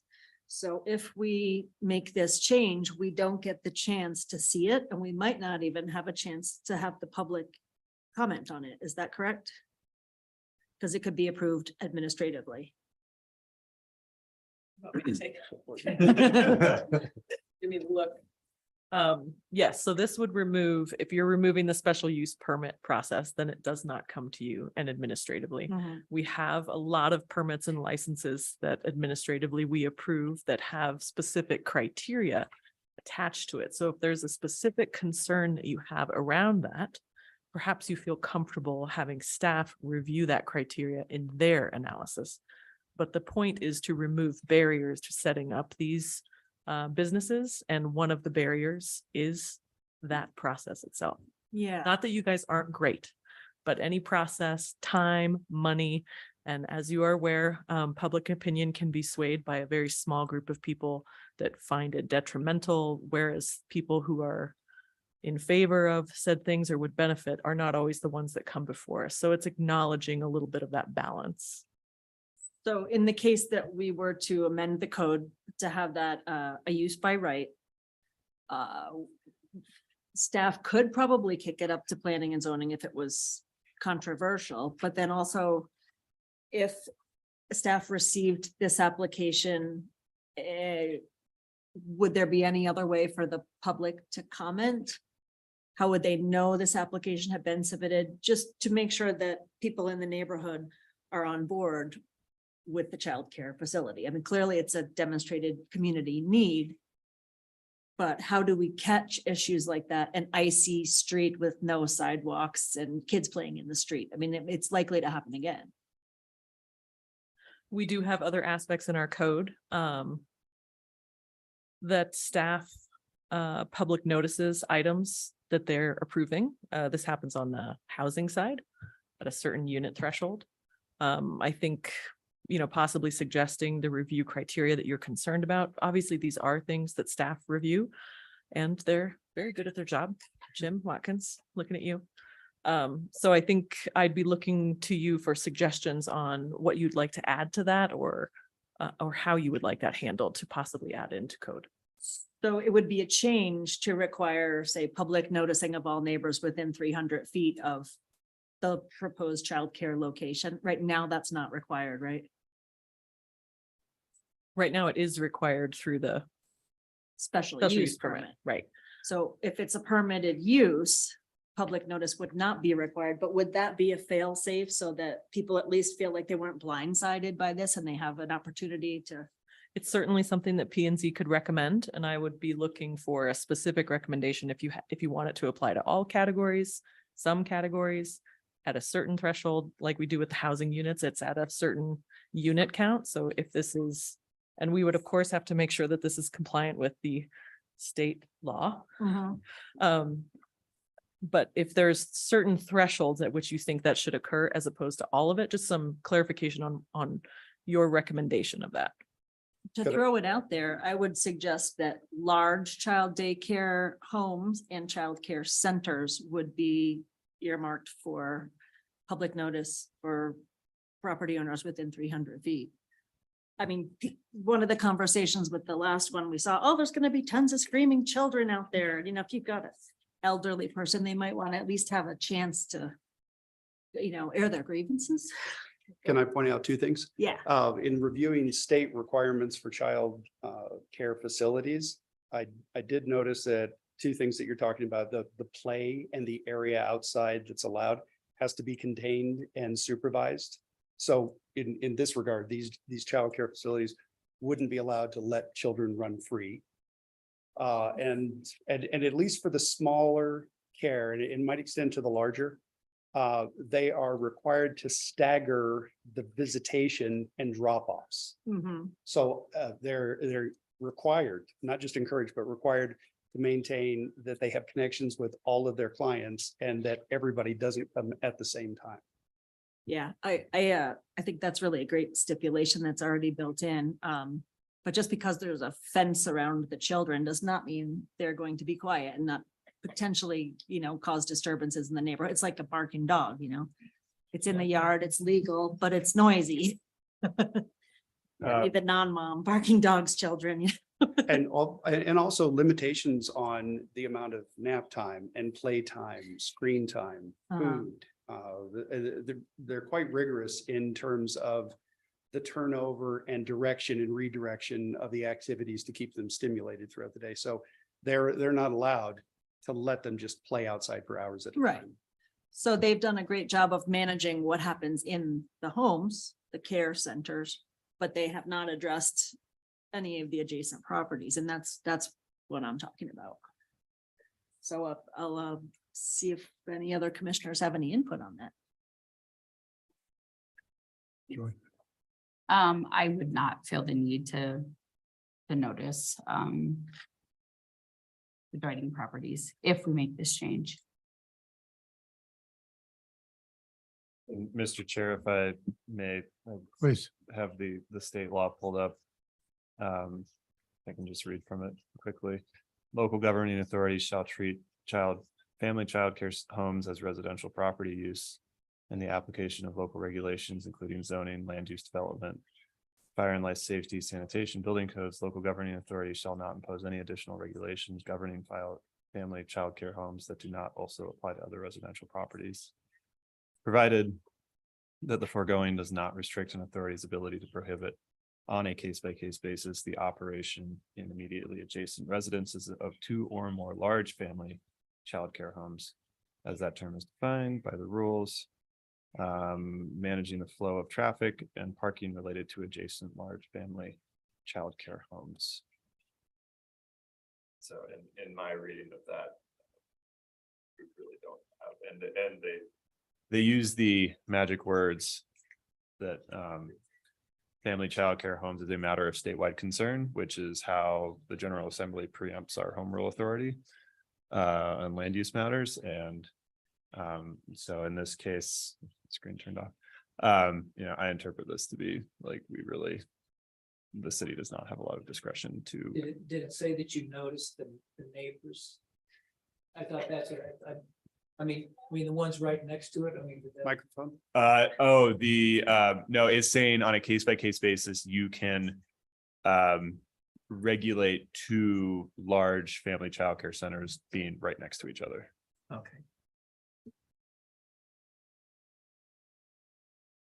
Okay. I had just, and this is a question that really doesn't relate to protection and projection, but under the porch thing. It says that is more than 36 inches in height. What is 36 inches in height? I don't understand that line. In height. The side enclosure itself. So with no opaque side enclosures except screens and handrails that is more than 36 inches in height. And it's my expectation that they're trying to limit the opportunity to have a hidden area. it's exposed, it can be closed off to a point.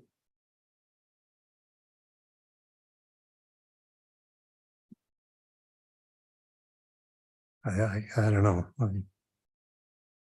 I'm reading that and I have no idea what it says. The height of what? Because we don't have. Does that make sense to you? You read code. Let me go to the full section of that Yeah, code and see if I we can don't have provide the a full little bit of context. clarity It's okay. outside of the context. Okay. In the meantime, Carolyn, Well, on the same topic, so if I build my porch rail at 37 inches, it's no longer a porch? That's how I would read this. If the opaque side enclosures are more than 36 inches, then what? I always built them a little more than 36. Yeah, because you don't it's want to have less, and you 35 and don't 7/8. Yeah, you don't meet code. Right, and it's nicer to put things on, I have a steep drop off one side and I put a 42-inch rail there. So is it no longer a porch? Because one side of it has a taller side enclosure, but it accepts screens and handrails. So I could have a wall, but it can't be 37 inches high. That's how I'm reading this. Is a wall a screen? I don't think a wall is a screen. I don't know. It's my understanding we're not changing that language. Well, if we're We are changing not here to something, change it. but is it clear? Oh.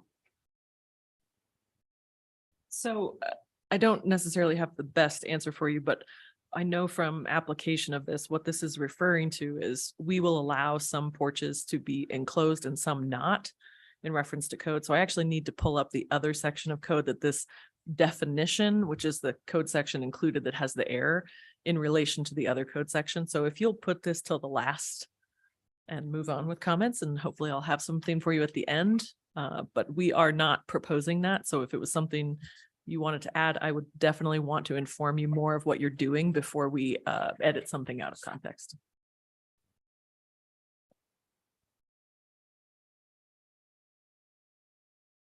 The only other question I have is, so hypothetically, if we changed code, could that same project, the child care center, come back and submit for approval again and essentially be a permitted use and not have to go through the same process?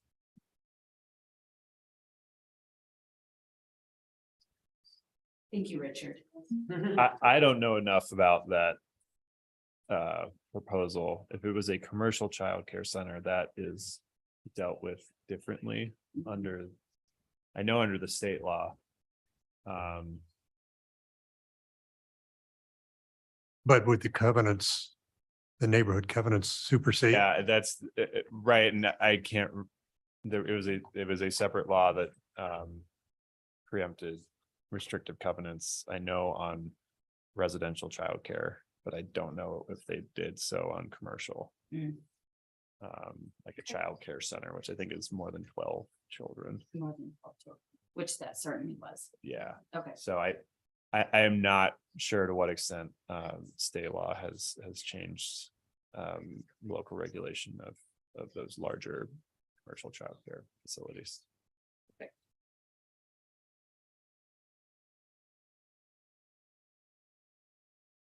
Okay, well, in the meantime, I will open the floor to public comment on this discussion. And seeing no one here and present in the chambers, and I don't believe there's anybody online. Let me know if I'm wrong on that. So I will close the public comment period and recognize Mr. Waller. So I'll make a motion. I mean, is this right? We need to approve this? Yeah, it is an action item. Okay. So I'll make a motion to approve planning item number 40-23 code amendments related to childcare uses and other minor changes. Action 1, the code amendment with the staff recommendations. Page 6.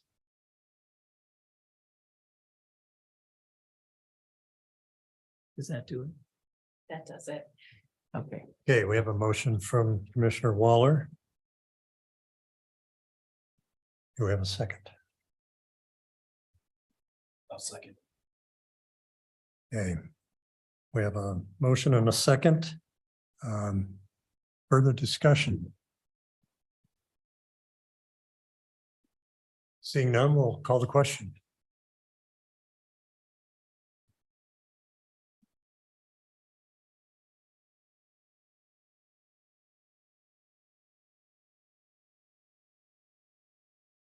I can see the results, but you can't. Nope, your ballots.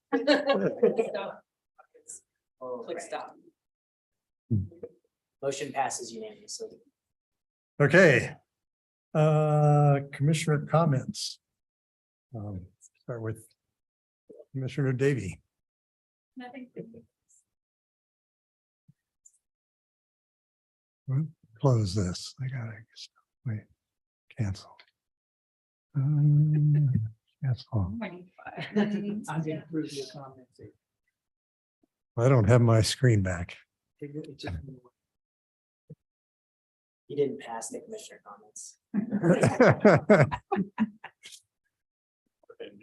You're green, Carolyn. All right, I don't have much, but I do hope to continue this discussion and go to the Historic Preservation Commission and hopefully come up with some recommendations for this board to approve going forward, changing the code and trying to make sure some of our historic resources in the city are protected as per the comprehensive plan. So yeah, I'll be wearing a different hat perhaps one time when I meet you next. So thank you for your patience with all of these discussions. You know, I asked some questions.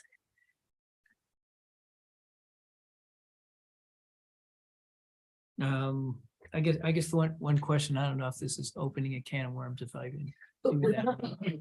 But I'm a worm can guy, so. But so on, our public comments and that sort of thing that we had at the beginning. So, and some of it is on, we went through that training, Richard, that you did for us, a few months ago. So we're kind of a rules-based organization is kind of how I view it. And it seems like council has a larger bandwidth or whatever the right word is, whether that's right or wrong, I don't know. But I guess my question is the process that if citizens don't agree with something that we do, that then they can take it to council and push it up there, and then council needs to deal with it appropriately versus saying P and Z did it, there's nothing I can do. I mean, so what's the kind of the take on that? Well, it depends on the type of application. But yes, for the most part, P and Z decisions are appealable to council, or they can be called up by council members. And same thing, Hannah will send P and Z her staff administrative decisions, and P and Z can call up Hannah's decisions. So there is a process in the code for the vast majority of these decisions to be appealed pursuant to due process standards. So any process for dealing with comments or that sort of thing is, I mean, I kind of view that we're done with that from our perspective, that we did it, and then it could go to council, or if they have a petition or something that comes back, then we deal with that as we deal with it. Is that correct? Correct. Once the vote on a matter has been taken by planning commission, then that's the final word. There's no reconsideration by planning commission. The next step would be an appeal to council. Okay. Thank you. Gregory, comments? No, thank you, Mr. Chairman.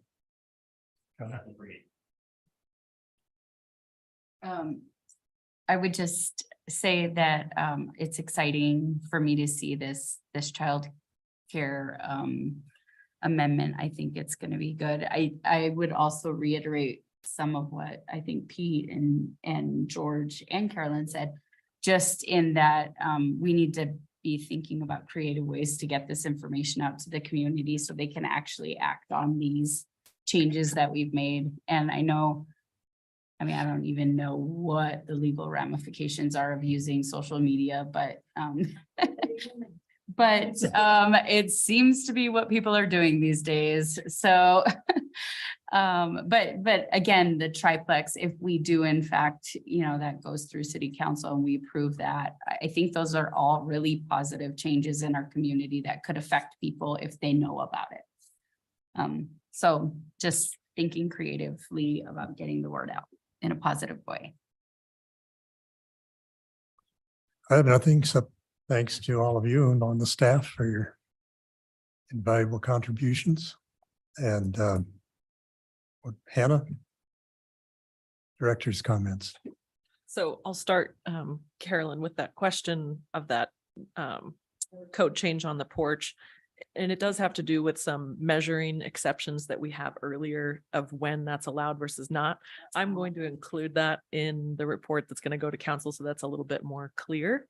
Or when I say I mean Jim. And then I will get that to you as well. So a better explanation of why that is what it is. Okay, thanks. We have upcoming applications for August and September, so please do mark those on your calendar.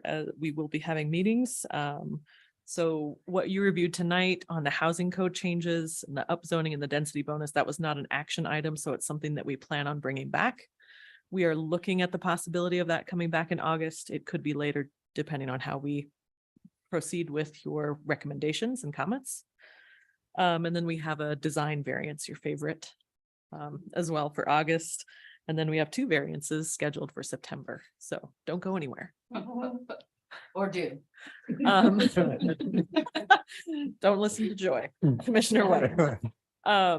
Since you guys previously were very interested in employment fillings here at the city of Glenwood Springs, we have done some hiring for our engineering department as well as community development. So those 3 engineering positions and one of them that's under community development have been filled with start dates for those individuals. We are very excited. So you may be seeing some new faces at meetings when they require you to speak to an engineer. How fun. That's actually all I have right now. Emery still works with me. Emery is still here, yes, and not going anywhere. Neither is But Watkins or Jim. you should see his hair. Oh, is it getting longer?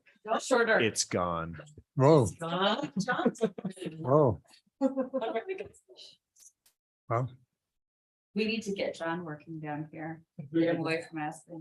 he won't be able to sit with us. Well. Do like a gym and just, Swap 'em out. go over there. All right, this meeting is adjourned.